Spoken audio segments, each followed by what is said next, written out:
Hello, everyone, and welcome back to Change Wired podcast. My name is Angela Shurina. I'm your host. I'm your partner in change and personal and collective transformation. Someone who is obsessed with growing, improving, becoming our best, one step, one practice, one new system installed at a time.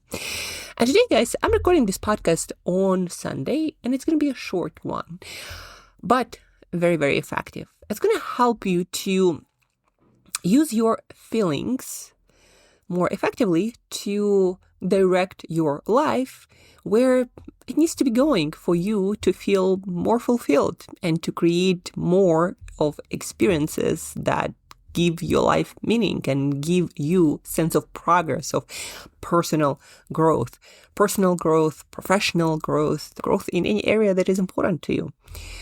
So yesterday, I finished reading a book, Dealing with Feeling by Marc, Brackett. Highly recommend it. It's like everyone's reading it on Instagram that I follow, from Angela Duckworth, the researcher of Great, to, pretty much everyone. Dealing with Feeling.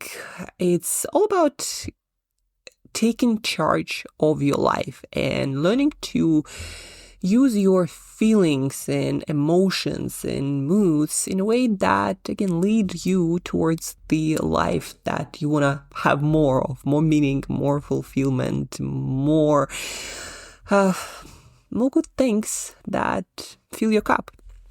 So I finished the book, and following advice of one of the best communication teachers out there, I think his last name is Gank. I always remind myself, need to learn how to pronounce his last name.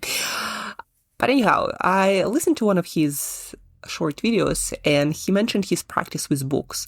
Every time he reads a book, a nonfiction book, he remembers, or he puts into use, into consistent practice, one idea, one thing per chapter.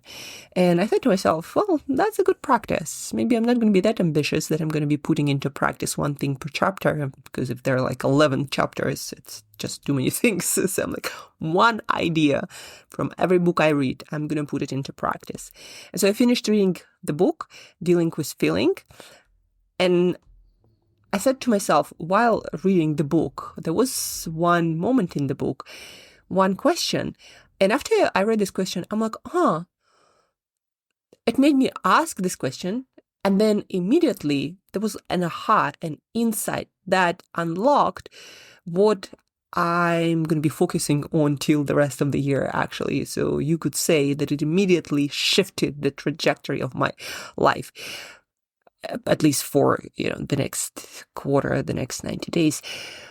And prior to that, to give you a little bit more context, I was feeling unsettled. Sometimes you go through your life and through your days and nothing really major's happening, but you start feeling unsettled. It's like this itch that you can't scratch. It's there. It's not painful. It's not anxiety, not fear, not worries, but it's there. And you're not sure what it is or how to deal with that. And you can't really put a finger in it and describe or label it like this is this. No, it's more like being unsettled, just feeling off. And I couldn't understand what it is exactly, what I needed to do. And then I read this question in a book that I'm going to share with you in a moment. And I immediately had this aha, this insight. I'm like, that is what it is. Even though a moment before I couldn't figure out what it was actually for a couple of days. And then I also tested it with clients, and it also worked beautifully for them. And so this question and a couple of others that immediately follow allow you to shift from feeling off, unsettled, to feeling back on track. And especially if you decide to take action on the insights that this question produces, that is a recipe for moving towards more meaning and fulfillment in your life, whatever that might be at the moment when you're going to ask this question. So what is the question? So the reveal, very simple question. Whenever you feel unsettled or off track and you're not sure what it is, ask yourself, how do I want to feel? This is the question. How do I want to feel? Instead of how am I feeling right now, how do I want to feel? And while reading the book, and I read this question and I asked myself, how do I want to feel? And I immediately got the answer: confident, capable, empowered. And I thought to myself, that is interesting. And then the next question followed right away. And that's what Marc also in the book proposes you to linger on, to think about. Well, what do I need to do to make myself feel this way? And I realized I need to put myself more in the driver's seat of my life, not waiting to be picked for a certain project, for a certain job, not waiting to be picked to get an opportunity, not waiting to get more speaking gigs to practice becoming a greater, better speaker, facilitator, but instead pick myself and reach out to all the possible places I can think of and see who might need what I have to offer.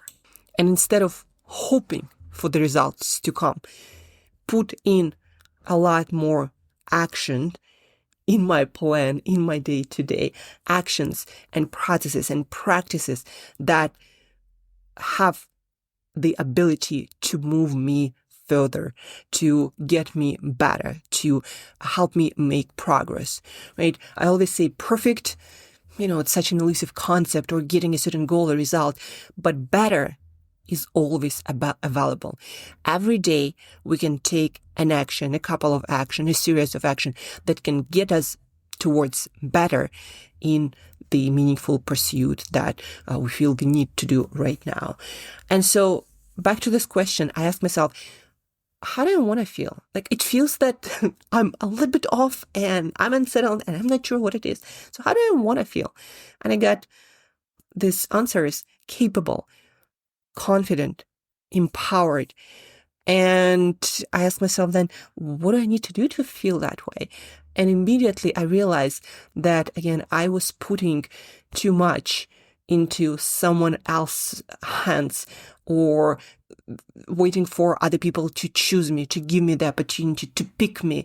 And actually, Vin, the same communication teacher, had this beautiful video, and I watched it on Instagram, I think maybe also 2-3 days before that. And in the video, he is speaking on stage, and he picks up 2 of his books, and he puts his hands in the air and asks, who won it? Who wants it? And then he starts speaking about, I am noticing that so many of you brilliant guys, you're just always waiting for this opportunity to be picked, to be chosen. But what I learned working a lot in the US especially is that if you want something in life, you don't wait to be picked and to be chosen. And at the same time, guys started getting off their chairs and coming closer to Vin to grab his books, and his hands were a little bit higher in the air. And he was speaking as they were doing that. It was really fun video. And he was still waiting to be picked. And then people grabbed the books from his hands. And so the point of his video was, so often in life, we develop some skills, we learn, we work on things, and then we wait to be picked instead of saying, I really want to develop this. I truly believe this is of value. And so you develop that, and then you go and do your best to promote, to make this project of love, of value be seen. And if it's not as valuable, then you work on it. And instead of, again, being picked, you see where you can add value with the thing that you have, and you don't wait to be picked or to be chosen, and you just do the thing. And if you truly worked on something remarkable, something's needed in the world, and if not, then you need to work more on that, then the world will take it off your hands, just like people took books off Vince's hands.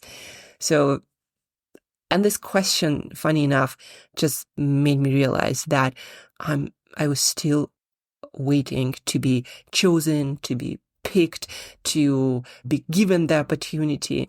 And I realized that's not how successful people operate when they succeed, when they finally get to have their moment. No, instead, they choose themselves. And there is actually a book with this name, and I actually met the author.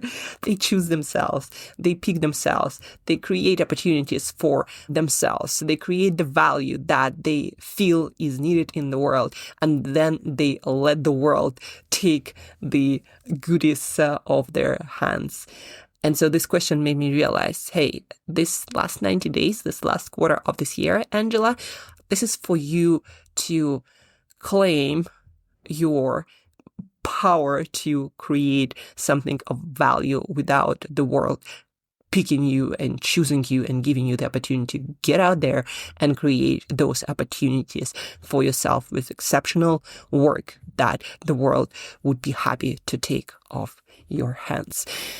So that is the powerful question. How do you want to feel? So over to you, dear listener, on the other side of this microphone, somewhere in the world. How do you want to feel? If you feel unsettled, if you feel this itch and you're not sure what it is and what to do with it, ask yourself this question and pause and let the thoughts come to you. How do you want to feel? And what do you need to do to feel that way? And on that note, I'm going to finish this podcast to let you ponder on Sunday or Monday. And also, don't forget to share this episode, rate, review, to help me to reach more ears so we all ask ourselves this question and get the right answer, get our inner GPS working and guiding us so we could get out there and start picking and choosing ourselves and creating the kind of life and meaning and fulfillment that we want, deserve, and fully capable of. So thank you guys for tuning in. Thank you for listening. Hope that was helpful. And till next time, just ask yourself this question. How do I want to feel? And what do I need to do to get there?